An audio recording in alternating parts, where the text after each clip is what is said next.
nisBOERE word met trots geborg deur Laeveld Agrochem en JAC Motors. SAAM boer ons vooruit. Hier sal jy boer. Hier sal jy boer.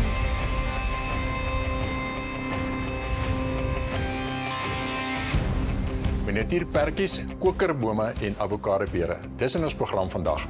En die vervolgende storie van die groot pampoen. Ja, daar is hy weer. Ons rapporteer elke week terug oor die pampoen se vordering. Hallo julle, ek is Philip Venter. En ek is Corne Liebenberg. Welkom by nisBOERE. In hierdie episode van nisBOERE.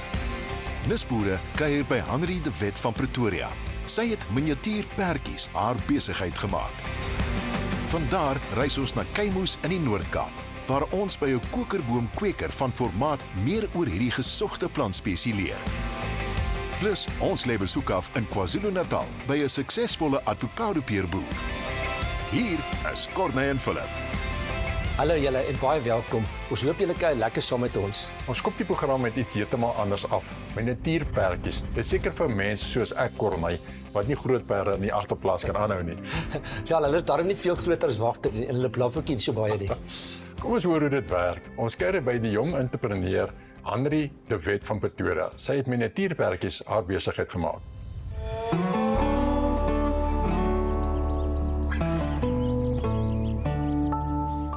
Van kleins af het ek groot passie gehad van perde. Ek was nog altyd baie lief daarvoor gewees. En as 'n kind het ek perdrylesse geneem by ryskool, maar ek het op 'n stadium gekom waar ek baie graag my eie perdjie wou gehad het. En toe ek so 11 jaar oud was, toe het ek nou gespaar.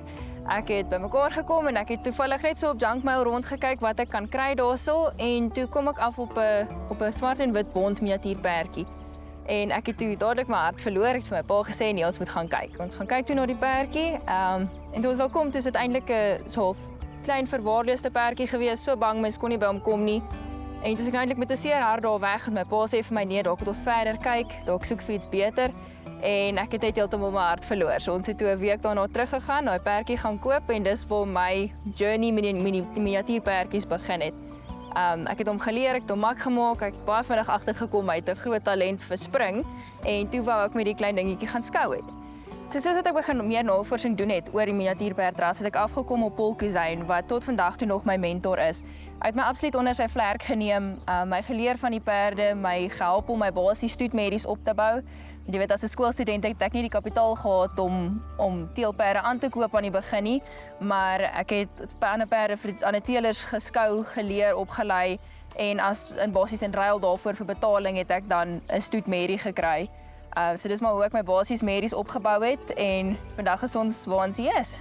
So stoetteel is nog altyd vir my 'n groot passie. Ek kan vir ure sit en kyk na die perde, besluit wat sings om by wat se medie te sit, om navorsing te doen oor die bloedlyne, te sien, jy weet, wat se eienskappe die perde het, wat jy moet verbeter, wat jy het wat goed is en wat jy wil vassteel. So dis altyd vir my 'n groot passie om net die regte things by die regte medie te sit. En natuurlik die perde as individue is vir my absolute voorreg om met hulle te werk, want hulle elkeen is spesiaal en kruip so diep in mense hart in. Ek's baie lief vir skou. Ek vat gereeld my perdjies om te gaan skou. Soos ek genoem het, my heel eerste miniatuurperdjie wat ek gekry het was lief vir spring geweest, so ek het hom na die springklassies toe gevat.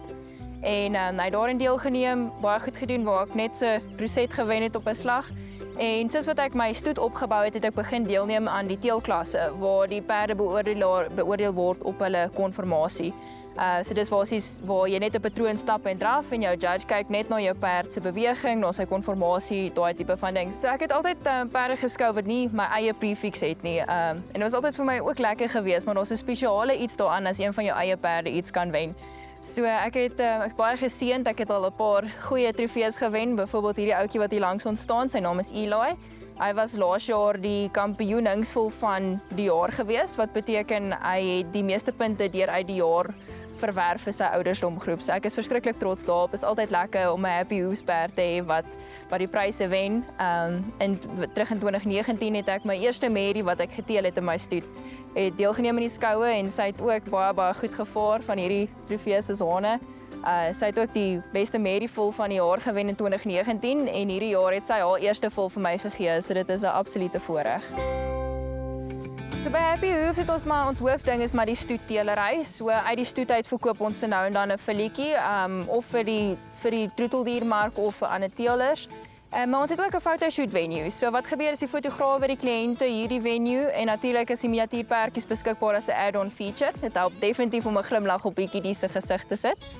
So ja, ons het verskeie locations op ons eiendom waar die mense dan gebruik vir jy weet net 'n natuuragtergrond, dis 'n rustige atmosfeer, net om iets anders vir 'n familiefotoshoot te doen.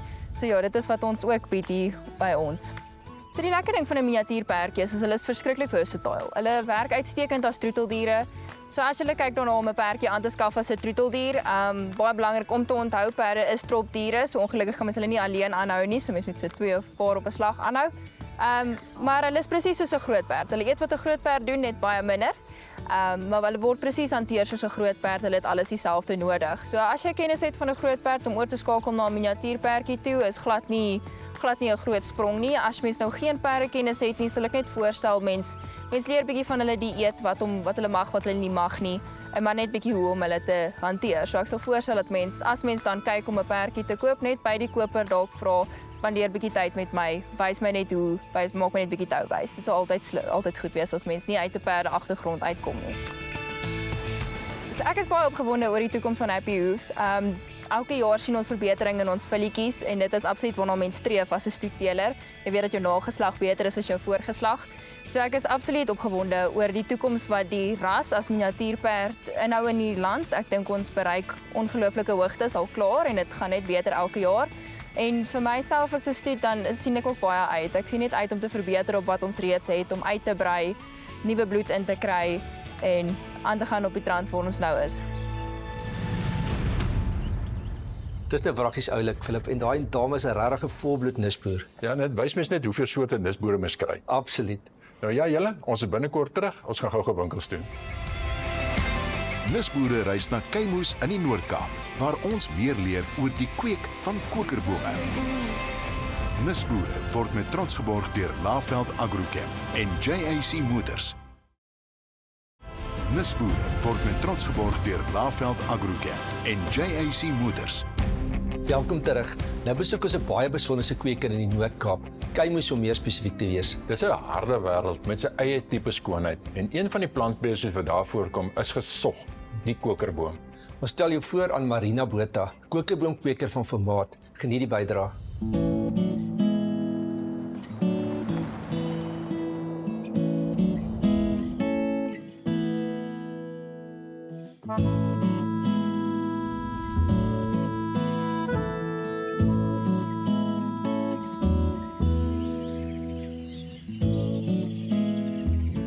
Ek kom uit die Heksriviervallei uit, ek is daar gebore en ek was altyd baie lief vir plante. Ek het al daai tyd daar 'n kokerboom gehad wat hier van die Noord-Kaap afgekom het. En toe het ons na 30 jaar wat ons daar gebore het ons geskuif hiernatoe om groter grond te hê, om aan te gaan met die uitvoerdrywebedryf. En toe het ons plaas verkoop en my man het toe begin werk vir die ander uitvoerdryweboere en ek het toe nou bedags moes hier wees om te kyk na die terrein en my broer het 'n plaas hier waar 4000 kokerbome op staan. En ons het die passie gedeel. En toe het ek net eendag vir hom gesê ek wil baie graag probeer om te kyk wat kan ek doen met kokerbome en toe sê hy vir my doen. En toe het ek begin uitvind en navraag doen en ek het in Kimberley beland by natuurbewaring en by die persoon wat betrokke was by natuurbewaring en by toerisme.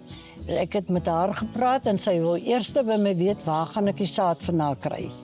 En toe het ek nou al die oom ontmoet wat hier naby bly waar daar 300 volwasse kokerbome op sy terrein staan, op sy plekkie. En hy het toestemming geteken dat ek mag saad by hom kry. En toe het hulle gekom, sy het gekom uit Kimberley uit en 'n natuurbewaarder van Calvinia en hulle het daai bome kom boekstaaf. Hulle is almal gemeet, toe het ek toestemming gekry, toe kon ek begin met my kwekery. So ek is geregistreer as 'n beskermde flora kweker en verkoper van 2005 af toe het ek begin met die kokerboompies, hoofsaaklik die aloidendron, die gitomum. Later het ons die bedreigde spesies ook gekry uit die Rigtersveld uit. En toe het ek later begin met ander vetplantjies ook. Allerhande vetplantjies van die Namakwa-land en die Bosmanland. Meeste van hulle is beskermde flora. So dit is waar ek begin het en wat ek 'n passie voor het.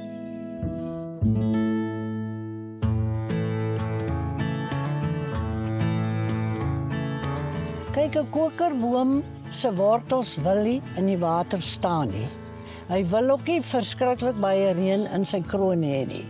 So ons het wel 'n oorhoofse fyn missproei, maar hy moet baie vinnig droog, want die water moenie in die kroon bly lê vir te lank nie, want dan vrot hy.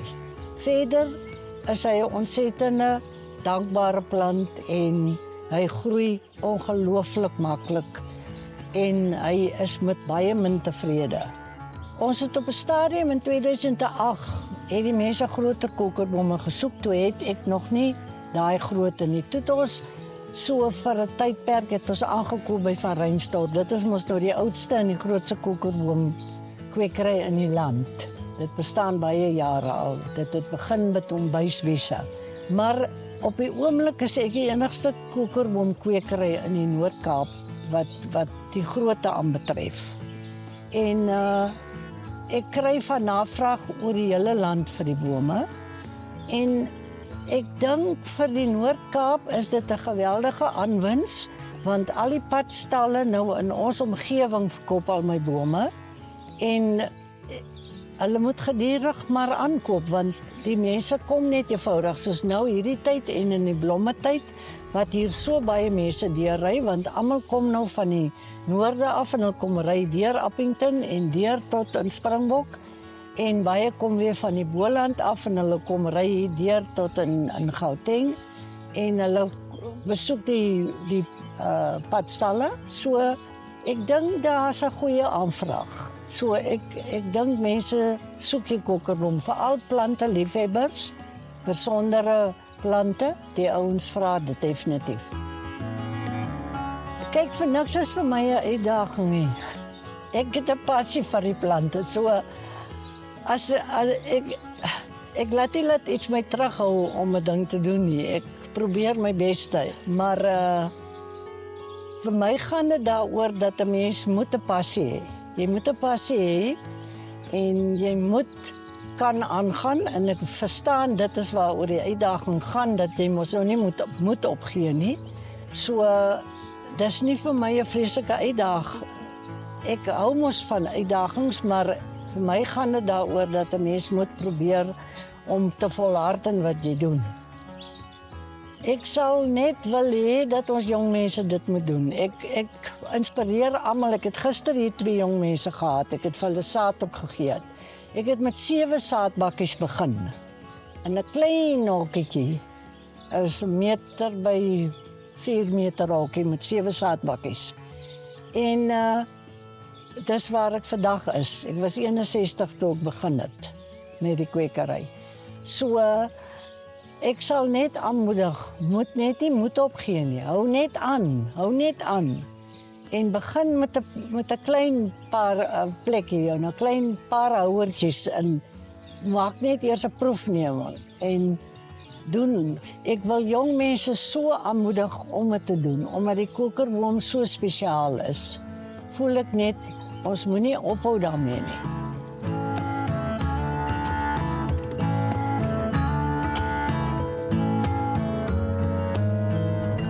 Wow, Kortney, dit is wragtig indrukwekkend. Beslis, ja, mense ons kon dit ook op die aanlyn winkel koop, wat ons juist daar gestel het sodat ons kykers ons eie kreatiewe nisboere kan ondersteun.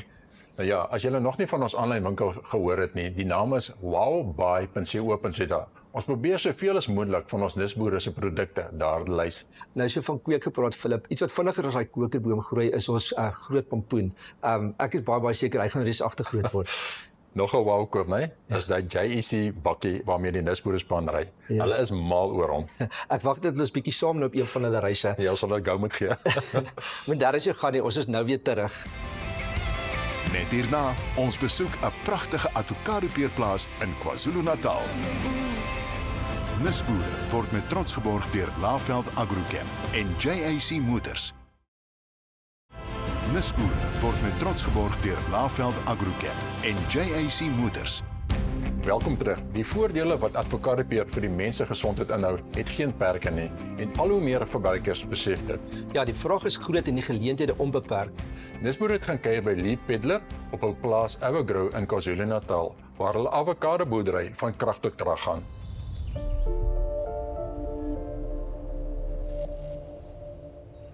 Farming's in our blood, and my mom and dad are both come from farming backgrounds, but it's not a generational farm that we've inherited here. My dad was disinherited, and it's one of those success stories where he came from nothing and he's built this empire without any financial assistance or family support. So it's one of those success stories. I was given the opportunity by my dad to come back to the farm. I'm actually a commercial helicopter pilot. So I moved back to the farm and we started building Avokado, what it is, straight away. So this used to be a sugarcane farm, and each year we put in about 15 to 20 hectares. Avokado is now about 150 hectares. We've got avos, we've got a bit of citrus, and each year I'm trying something new, putting something new in. Testing the waters, taking chances, taking risks, and hopefully it all pays off. I had this vision of putting in a facility, a packing facility, and it took us a while, but we eventually got it, and it's been running. The pack house has been open for, this was our 4th year packing, So the pack house is a whole different ballgame to like farming. So before we built the facility, we flew all over the country. We've visited many avo farms, avo pack houses, as well as apples, because the systems in terms of packing is very similar to apple farming in terms of the grading, and so we opted for optic grading and sizing. For us, it was a no-brainer. It is a lot more expensive than using people to grade and to sort. But for us, we had to go down that route. So our Pac-Man optic grading and sorting machine it's extremely high tech, and it takes about 50 photos per avocado. We're doing about 100 kgs a minute. So there's a lot of fruit going under that line, and it doesn't miss anything. And that's what I like about it. At the end of the day, that's where you see where the good farmers are and the bad farmers is in the pack house. So at Avokado, during the peak season, we employ about 150 staff. We've got about 70 staff working in the pack house, and then the rest are on the farm picking or doing maintenance or whatever needs to be done on the farm. But across the whole of Laeveld Agri, we probably employ about 500 staff. The thing about avocado farming is that it's very important for us to get our fruit into specific markets in the world, and it's all about timing. So the way that we can control that timing is by planting different varieties. So varieties that come into season earlier and then others that come in later. So we're not competing with Peru. That's our main struggle with regards to exports. So there's 2 very big challenges for us. One is the wind. Wind obviously affects the quality of the avocados, and that's how avocados are graded at the end of the day. 1st, 2nd, 3rd grade. 1st grade is all exported, 2nd grade is all local, and then 3rd grade goes to oil guacamole. And then the main challenge for us with farming avocados is Phytophthora. So Phytophthora is it's a soil-borne disease. And it affects the feeder roots of avocados. It's difficult to control once it's there. So we have to rather be preventative in the way we farm. So ideally you want to have really well-drained soils. And we also, at certain times of the year, we inject our trees with phos acid. So it's a very labor-intensive way of controlling Phytophthora, but it has to be done.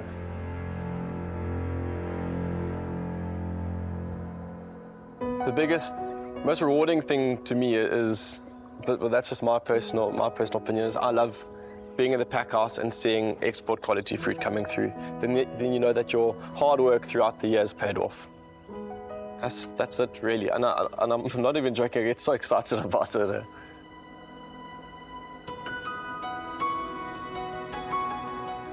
Farming's not easy these days, and the only way to be successful in farming is just to do it properly the first time, and also to just drive efficiencies at the end of the day.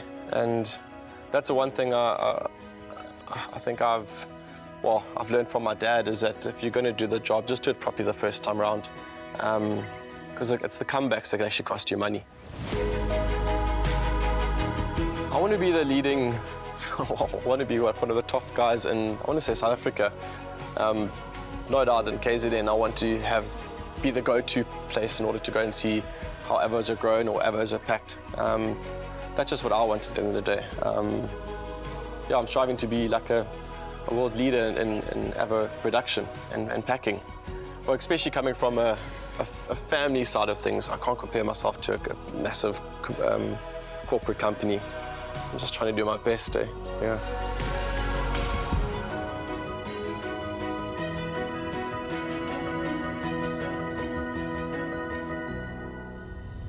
Wat my so opvallend was, is die boodskap wat deur hierdie boer gebring is. Hy het gesê dat fokus om dinge die eerste keer reg te doen, né? En verbeter jou effektiwiteit. Ja, ek is 'n groot voorstander om te sê mens moet gaan leer by iemand wat klaar suksesvol is as om die wiel te herontdek. Ja. En daar's 'n baie getuielike goue draad deur al hierdie suksesvolle nisboere wat ons gewys het van hulle is netjies, hulle perstele is skoon, hulle is trots op wat hulle doen en hulle sien altyd geleenthede waar ander probleme sien. Ja, ek sien die geleentheid wat hy ook weer raak gesê het is die seisoen waarin hy sy avos groei en dan natuurlik die keuses van die avo kultivars wat hy gemaak het, maar hy het 'n groot waarde toevoeging gedoen deur daardie pakkies op te sit. En weer eens het hy gegaan en hy het die moeite gedoen om by ander medeboere uit te vind hoe om dit reg te doen, maar dit is 'n verskriklike diere uitgawe as jy dit so verkeerd doen.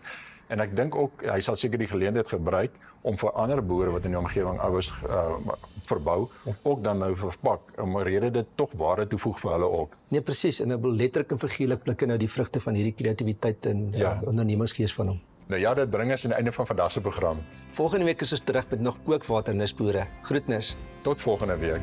Jou toekoms lyk goed, goud soos 'n oormaat. Hier sal jy boer, dit is jou land, dit is die klank, wat jou hart opmaak, hou net aan glo.